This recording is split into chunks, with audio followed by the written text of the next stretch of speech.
हम क्लास 6 का जो सेकंड चैप्टर है वो स्टार्ट करने जा रहे हैं, जिसका नाम है बचपन। और ये कृष्णा सोबती द्वारा लिखित एक संस्मरण है, जिसमें उन्होंने लिखा है कि कैसे उनका बचपन बीता। अपनी बचपन को याद करते हुए उन्होंने इस चैप्टर को लिखा, इस पाठ को लिखा। तो चलिए देखते हैं कि कैसे उन्होंने अपनी बचपन की यादों को कैसे याद करते हुए उन्होंने क्या क्या लिखा है। मैं तुम्हें अपने बचपन की ओर ले जाऊंगी। मैं तुमसे कुछ इतनी बड़ी हूँ कि तुम्हारी दादी भी हो सकती हो और तुम्हारी नानी भी, बड़ी बुआ भी, बड़ी मौसी भी। परिवार में मुझे सभी लोग जीजी कहकर ही पुकारते हैं। हाँ, मैं इन दिनों कुछ बड़ा बड़ा यानी उम्र में सयाना महसूस कर रही हूँ, शायद इसलिए कि पिछली शताब्दी में पैदा हुई थी। यहाँ पिछली शताब्दी का मतलब है बच्चों कि जो 19वीं सदी है, यानी अब तो 2000 का सन चल रहा है ना, तो ये 1900 की बात है। मेरे पहनने ओढ़ने में भी काफ़ी बदलाव आए हैं। पहले मैं रंग बिरंगे कपड़े पहनती रही हूँ, नीला, जामुनी, ग्रे, काला, चॉकलेटी। अब मन कुछ ऐसा करता है कि सफ़ेद पहनो, गहरे नहीं, हल्के रंग। मैंने पिछले दशकों में तरह तरह की पोशाकें पहनी हैं। पहले फ्रॉक, फिर निकर वॉकर, स्कर्ट, लहंगे, गरारे और अब चूड़ीदार और घेरदार कुर्ते। बचपन के कुछ फ्रॉक तो मुझे अब तक याद है। हल्की नीली और पीली धारी वाली फ्रॉक, गोल कॉलर और बाजू पर भी गोल कफ। एक हल्के गुलाबी रंग का बारीक चुन्नटों वाला घेरदार फ्रॉक, नीचे गुलाबी रंग की फ्रिल। उन दिनों फ्रॉक के ऊपर की जेब में रुमाल और बालों में इतराते रंग बिरंगे रिबन का चलन था।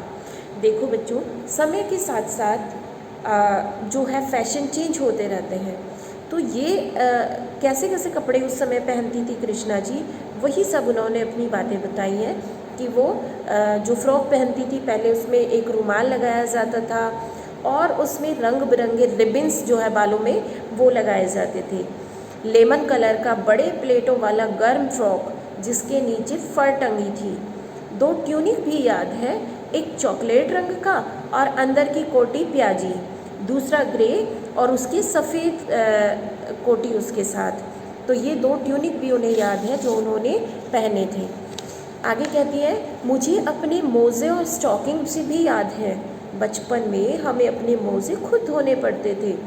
वह नौकर या नौकरानी को नहीं दिया जा सकते थे, इनकी सख्त मनाही थी। देखो कितना रूल उनके घर में चलता था कि आपको अपने जूते मोज़े तो खुद ही धोने पड़ेंगे, नौकर जो है वो इस काम को नहीं करेंगे। हम बच्चे इतवार की सुबह इसी में लगाते थे।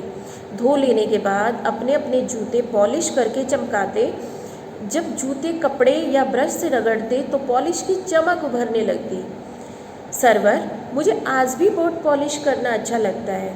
देखिए यहाँ पर सर्वर जो है ये कवि जो कवियत्री है, ये जो लेखिका है, इन्होंने किसी को अपने संबोधन में लिया है, लेकिन इस चैप्टर से ये नहीं क्लियर हो पाया कि ये सर्वर है कौन।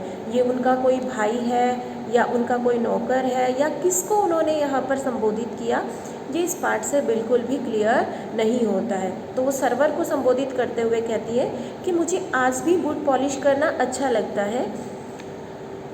हालांकि अब नई नई किस्म के शू आ गए हैं, कहना होगा कि पहले से ज़्यादा आरामदेह है। हमें जब नए जूते मिलते उसके साथ ही छालों का इलाज शुरू हो जाता कि पहले वाले जूते इतने आरामदेह नहीं होते थे और उनके पहनने से हमें छाले हो जाते थे, लेकिन नए जूते आते ही छालों का भी इलाज जो है वो शुरू हो जाता। जब कभी हम लंबी सैर पर निकलते अपने पास रुई ज़रूर रखते, जूता लगा तो रुई मोजे के अंदर। हाँ, हमारे तुम्हारे बचपन में तो बहुत फ़र्क हो चुका है। हर शनिचर को हमें ऑलिव ऑयल या कैस्टर ऑयल पीना पड़ता था। हर शनिचर को यानी हर शनिवार को, हर सैटरडे को। यह एक बहुत मुश्किल काम होता था। शनिचर को सुबह से ही नाक में इसकी गंध आने लगती थी। छोटे शीशे के गिलास जिन पर ठीक खुराक के लिए निशान पड़े रहते, उन्हें देखते ही मितली होने लगती। मितली का मतलब होता है वमिट यानी उल्टी होने लगती। छोटे जो गिलास होते थे उन पे निशान बने होते थे कि इतना ही डोज आपको लेना है।